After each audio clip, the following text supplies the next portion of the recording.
Le gouvernement français a-t-il accouché d'un nouveau scandale? Le Rivotril, sous forme injectable, est mis en cause suite à la publication d'un nouveau décret paru au journal officiel le 29 mars dernier et passé presque inaperçu. En d'autres termes, le Rivotril, un antiépileptique à la base, peut être prescrit à tout patient atteint du coronavirus, en difficulté respiratoire, soins palliatifs et ne pouvant être admis en réanimation. Tout médecin est susceptible de prescrire ce traitement, entièrement pris en charge par l'assurance maladie. Le problème est le suivant, les effets indésirables sont particulièrement accrus chez les personnes âgées, dont une, irréversible, l'arrêt respiratoire. L'injection intraveineuse entraîne cet arrêt respiratoire complet en douceur, c'est-à-dire la mort du patient. Une nouvelle affaire qui suscite déjà de vives polémiques et émotions. Ce décret a été signé par la main du Premier ministre ainsi que celle du ministre de la Santé. L'intensité de l'épidémie du coronavirus place certains soignants face à des patients dont l'état peut s'aggraver brusquement, conduisant à une fin de vie très rapide. Les professionnels des soins palliatifs se mobilisent pour former leurs collègues. Plusieurs médecins sont déjà montés au créneau, comme le docteur Simoni.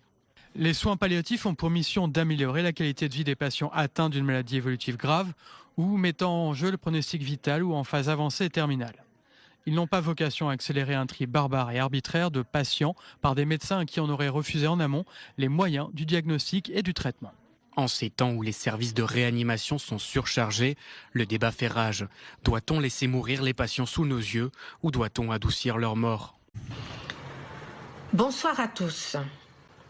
Ce matin, j'ai pris connaissance de cette information concernant l'usage banalisé du Rivotril. C'est une information des plus dérangeantes pour moi et c'est un doux euphémisme. Je n'aurai qu'une seule question à poser. Comment se fait-il que certains gouvernants français aient réussi si vite à donner aux médecins généralistes de ville l'autorisation officielle de pouvoir prescrire la mort sûre avec le Rivotril, alors que, parallèlement, et depuis le temps, ils persistent à interdire à ces mêmes médecins de ville de pouvoir prescrire la vie, quand bien même elle serait hypothétique, grâce à la quinine, qui est une molécule connue et vieille comme le monde. Nous, médecins, nous ne sommes pas uniquement des médecins du corps, nous sommes également des médecins de l'âme. Ne tombons pas dans le piège de ces gens-là qui, sous couvert de nous obliger à répondre dans l'urgence à des grandes questions existentielles, cherchent en fait à nous faire collaborer à leur froide arithmétique dépourvue d'âme et de cœur.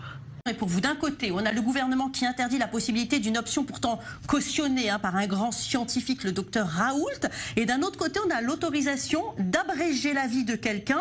Est-ce que c'est une autorisation de tuer? La réaction, je persiste et je signe. Le Rivotril est un sédatif qui peut amener à une mort. À la mort, il ne doit pas être donné, justement. Mais le Valium aussi, le Tranxène aussi. Actuellement, aujourd'hui, et la morphine aussi. Un médecin de ville peut sur une simple ordonnance, c'est ridicule dans n'importe quelle pharmacie, donner du Rivotril.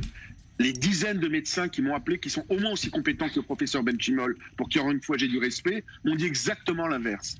C'est une possibilité de donner la mort à tous les médecins sans l'accord du patient. S'il y a l'accord du patient et s'il y a l'accord de la famille, après c'est un problème éthique qui est beaucoup plus compliqué, mais on peut en débattre. Dans le cas précis, n'en déplaise à ce qu'a dit le professeur, on peut le donner sans l'accord du patient et sans l'accord de la famille, parce que imaginez relisez s'il vous plaît, monsieur le député. Monsieur le député, je vous demande de lire simplement les conseils de la Société française. Je voulais juste terminer. Le professeur a dit, pour sauver, même si on peut sauver un patient, une vie, sur des dizaines, comme je l'ai vu encore à Mulhouse, ce couple qu'on disait condamné et qui a été sauvé sur les informations hier de France 2, je crois. Il faut tenter le coup. Tant qu'il y a un espoir, il peut avoir de la vie. Merci.